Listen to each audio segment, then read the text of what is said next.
আসসালামু আলাইকুম ভাই বোন বন্ধুরা, আশা করছি সকলেই ভালো আছেন। চলে আসলাম ছাদ বাগানের আরেকটি ভিডিও নিয়ে।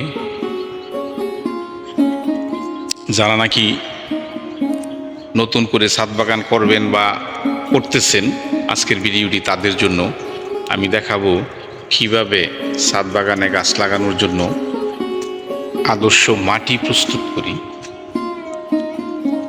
আর যেই গাছগুলো 2-3 মাস মেয়াদি হয়, অল্প দিন স্থায়ী থাকে, সেই টবগুলিকে পুনরায় গাছ লাগানোর জন্য কিভাবে প্রস্তুত করি, আজকের ভিডিওর মাধ্যমে আপনাদেরকে তাই দেখাবো।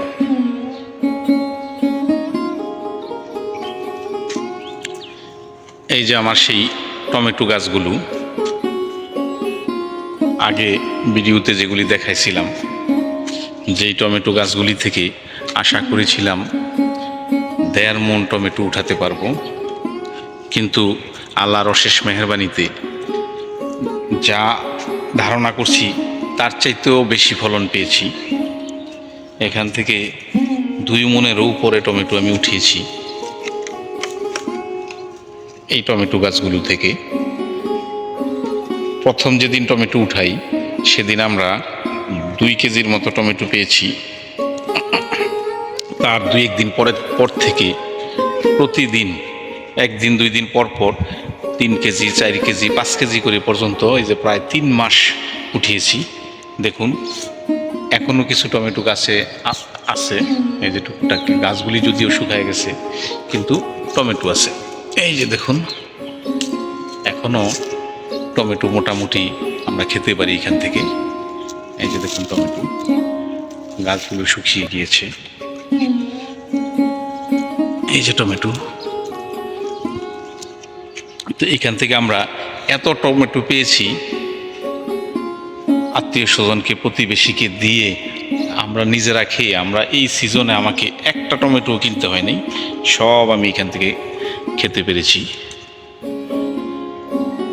আর এমনভাবে হয়েছে খেয়েছি, এই যে দেখুন কত টমেটো, এই যে খেতে খেতে ক্লান্ত শান্ত হয়ে গিয়েছি। দেখুন কত টমেটো ফেলেও দিয়েছি।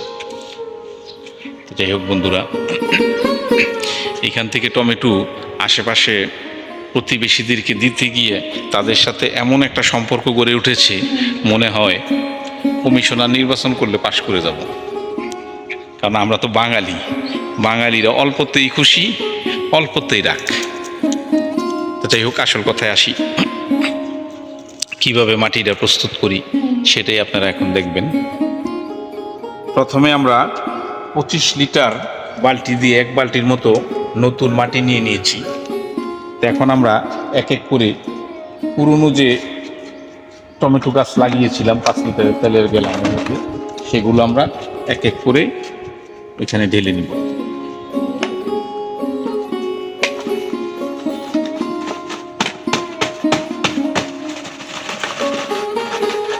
এক এক করে সবগুলোকে ঢেলে নিচ্ছি।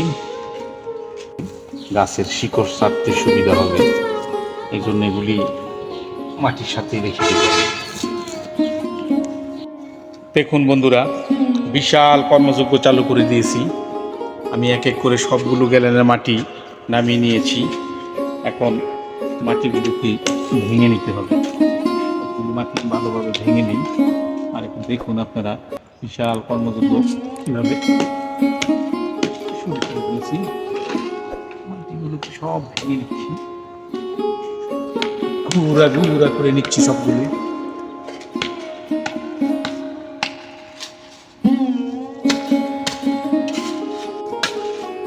সবগুলি মাটি আমরা ভালো করে গুঁড়া করে উপরে নিচে উল্টিয়ে পাল্টিয়ে ভালো করে মিক্স করে নিয়েছি। এখন আমি কিছু শুকনা গোবর কিনে রেখেছিলাম, মোটামুটি 8-10 বালতির মতো মাটি হয়েছে 25 লিটারের বালতি। সেখানে আমরা 2 বালতির মতো গোবর সার দিয়ে দেব।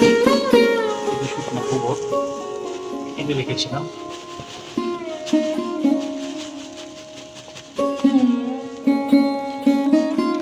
বালতির মতো হবে, একটু কম বেশি হলে সমস্যা নেই। আমরা 2 বালতির মতো দিয়ে দিলাম। আমরা শুকনা গোবরটাকে ভালো করে মিক্স করে নিব, সব দিকে সমানভাবে যেন পায়।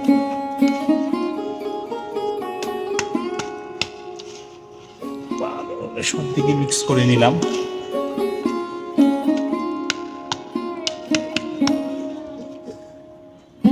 আমাদের 8-10 বালতির মতো মাটি হয়েছে, 25 লিটারের বালতি।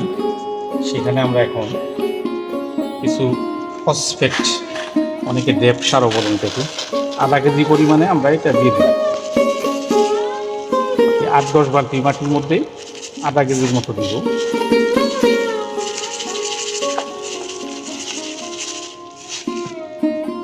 আমরা মোটামুটি 1/2 কেজির মতো ডেপ সার বা ফসফেট যেটাকে বলে সেটা নিয়ে নিলাম। ডেপ সারটা গাছে ফলন ধরার জন্য সহযোগিতা করবে। এবার দিয়ে দিতেছি কিছু ইউরিয়া, 250 গ্রামের মতো ইউরিয়া দিয়ে দিচ্ছি। ইউরিয়ায় গাছটাকে দ্রুত বাড়তে সহযোগিতা করে, গাছটা দ্রুত বড় হয়ে যায়। এই যে আমরা 250 গ্রামের মতো ইউরিয়া দিয়ে দিলাম। এখন আমরা 150 গ্রামের মতো পটাশ সার, যেটাকে বলে লাল সার, অনেকে লাল সার বলে, অনেকে পটাশ বলে, এটা 150 গ্রামের মতো দিয়ে দিলাম। 8-10 সবগুলি মিক্স করে নিচ্ছি। এখন আমি সব দিকে সমানভাবে ছড়িয়ে দিব, যাতে সমস্ত মাটিতে সমানভাবে সারটা পায়। পটাশ সারটা, লাল সারটা মাটির গাছের ক্ষতি করতে পারে, এমন ধরনের পোকা মেরে ফেলবে, আর গাছের গোড়াটা, গাছটা একটু শক্তপোক্ত হবে, তার জন্য পটাশটা দেওয়া। আমি সবগুলোকে দিয়ে দিলাম। এখন আমরা খুব ভালোভাবে মাটির সাথে সারটাকে উল্টিয়ে পাল্টিয়ে মিক্স করে নেব।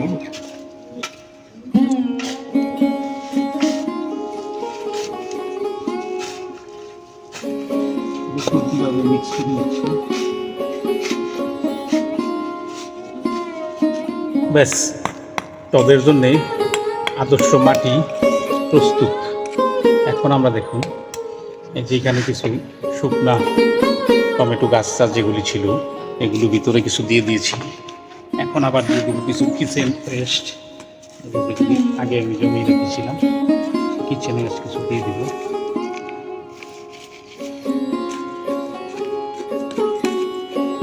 এগুলি শুকিয়ে গিয়েছে, পচেও গিয়েছে, কিছু দিয়ে তারপর আমরা আমার সেই আদর্শ প্রস্তুতকৃত মাটি দিয়ে ভরাট করে দেব।